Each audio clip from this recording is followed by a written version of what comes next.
बिस्मिल्लाहिर्रहमानिर्रहीम। मेरा नाम डॉक्टर अजीज़ुल कादिर है।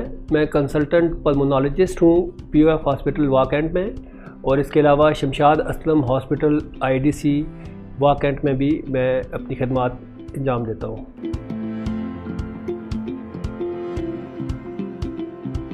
अच्छा, आप सब जानते हैं कि ऑक्सीजन एक ऐसी गैस है जो इंसानी ज़िंदगी के लिए बहुत ही ज़्यादा अहमियत की हामिल है। इसको आप ज़िंदगी वाली गैस कह सकते हैं, क्योंकि ये हम सांस के ज़रिए अपने फेफड़ों में लेकर जाते हैं, और हमारे मेटाबॉलिज्म जो कि ज़िंदगी के लिए बहुत ज़रूरी है, हमारी नशो नमा के लिए और हमारे ज़िंदा रहने के लिए, उसके लिए सबसे अहम गैस है। जब सेलुलर लेवल पे मेटाबॉलिज्म होता है तो उसके बाई प्रोडक्ट के तौर पर कार्बन डाइऑक्साइड पैदा होती है, जो हम अपनी सांस को बाहर निकाल कर अपने जिस्म से खारिज कर देते हैं।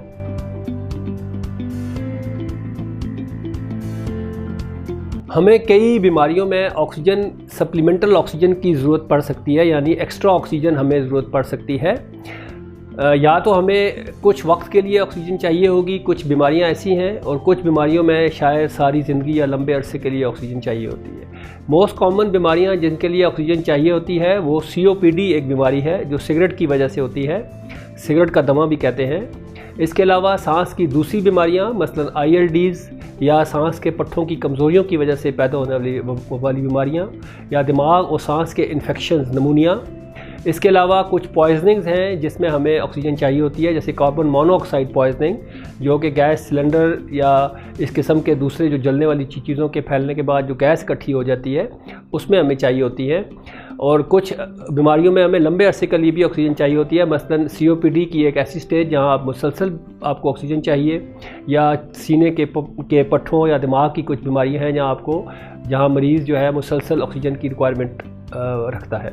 ऑक्सीजन बाकी दवाइयों की तरह एक दवाई है, तो इसकी भी एक प्रिस्क्रिप्शन होती है। डॉक्टर के मशवरे के बगैर और मुकर्ररा मिकदार या डोज के ज़्यादा इस्तेमाल करना नुकसानदेह भी हो सकता है। ऑक्सीजन जितना फ़ायदेमंद है उसके उतने नुकसानात भी हैं, क्योंकि ये टिश्यूज़ को, ख़ासकर लंग टिश्यूज़ को एक्स्ट्रा ऑक्सीजन नुकसान पहुंचाती है। ऑक्सीजन फ्री रेडिकल्स बनने की वजह से नुकसान भी हो सकता है। इसलिए आम तौर पर कुछ जगहों पे लोग 100% ऑक्सीजन टारगेट रखते हैं, जो बिल्कुल भी किसी भी कंडीशन में ज़रूरी नहीं होता।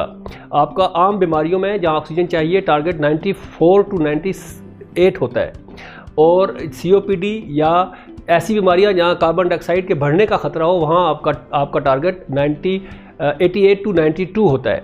और ज़्यादा देर तक ऑक्सीजन या ज़्यादा ऑक्सीजन, जैसे मैंने बताया है कि नुकसानदेह होती है। जो ही पेशेंट की कंडीशन इम्प्रूव होती है आपको सप्लीमेंटल ऑक्सीजन की डोज भी कम करनी पड़ती है, और जो ही मरीज़ की सेहत इजाज़त दे आपको ऑक्सीजन को उतार देना चाहिए। चाहे जाए कि उसको लंबे अरसे के लिए ऑक्सीजन चाहिए तो फिर आप डॉक्टर के मशवरे के मुताबिक ऑक्सीजन की डोज़ कितनी है और टोटल 24 आवर में ड्यूरेशन कितनी है उसके मुताबिक पेशेंट को ऑक्सीजन देते हैं।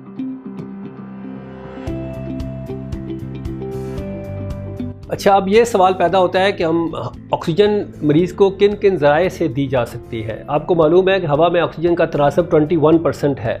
जब हमें जिस्म को 21% से ज़्यादा ऑक्सीजन चाहिए होती है तो उसके कुछ आलात हैं जिनकी मदद से हम ऑक्सीजन दे सकते हैं। हॉस्पिटल के अंदर कौन से ज़राए हैं और हॉस्पिटल के बाहर, घर में या बाहर कौन से ज़राए हैं। हॉस्पिटल के अंदर एक सेंट्रल ऑक्सीजन सप्लाई होती है जिससे मरीज़ों को ऑक्सीजन दी जाती है, या कुछ हॉस्पिटल में ऑक्सीजन सिलेंडर्स होते हैं जहां से मरीज़ को ऑक्सीजन दी जाती है। सेंट्रल ऑक्सीजन सप्लाई में आपने देखा होगा अस्पतालों में कि पेशेंट के नाक में एक रस्सी सी होती है, छोटी सी 2 प्रोब्स होते हैं जिनको नेज़ल कैनुला कहते हैं। उसके थ्रू अगर कम ऑक्सीजन चाहिए, 40-50% तक ऑक्सीजन चाहिए तो नेज़ल कैनुला के साथ दी जाती है। उससे ज़्यादा चाहिए तो सिंपल फेस मास्क होता है या नॉन रीब्रीदर मास्क होता है, फिर एक मशीन होती है इसको CPAP कहते हैं। और अगर 100% चाहिए और पेशेंट कॉन्शियस नहीं है तो वेंटिलेशन के ज़रिए दी जाती है। और दूसरी तरीका यह है कि हॉस्पिटल के बाहर यानी घर में मरीज़ को ऑक्सीजन देने के लिए हमारे पास 2 ज़राए हैं। एक तो ऑक्सीजन सिलेंडर है जो मुख्तलिफ साइज़ में अवेलेबल है, और दूसरे ऑक्सीजन कंसनट्रेटर है जो हवा से ऑक्सीजन कशीद करके मरीज़ को पहुँचाता है। पेशेंट अगर घर में उसको लॉन्ग टर्म ऑक्सीजन चाहिए तो अगर कम मिकदार में ऑक्सीजन चाहिए या पेशेंट अफोर्ड नहीं कर सकता तो ऑक्सीजन सिलेंडर इस्तेमाल करेगा। अगर पेशेंट अफोर्ड कर सकता है या ज़्यादा लंबे अरसे तक ऑक्सीजन चाहिए, ज़्यादा मिकदार में चाहिए और ज़्यादा अरसे तक चाहिए तो उसको ऑक्सीजन कंसनट्रेटर परचेज़ करना पड़ेगा।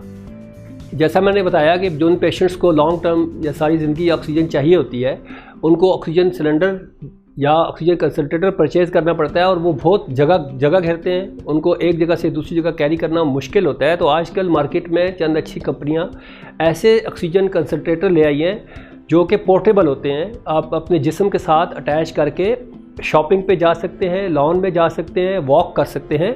तो आपकी तो मरीज़ों की ज़िंदगी जो पहले काफ़ी मुश्किल थी क्योंकि उनको एक बिस्तर में एक कमरे में महदूद होना पड़ता था, अब वो ऑक्सीजन कंसनट्रेटर के साथ मूव कर सकते हैं, एक जगह से दूसरी जगह जा सकते हैं। आखिर में मैं आपसे ये कहना चाहूँगा कि ये सामने आपके स्क्रीन पे एक नंबर और हेल्पलाइन आ रही है, इस पर रब्ता करके ऑक्सीजन के बारे में मालूमात हासिल कर सकते हैं। आपका बहुत बहुत शुक्रिया।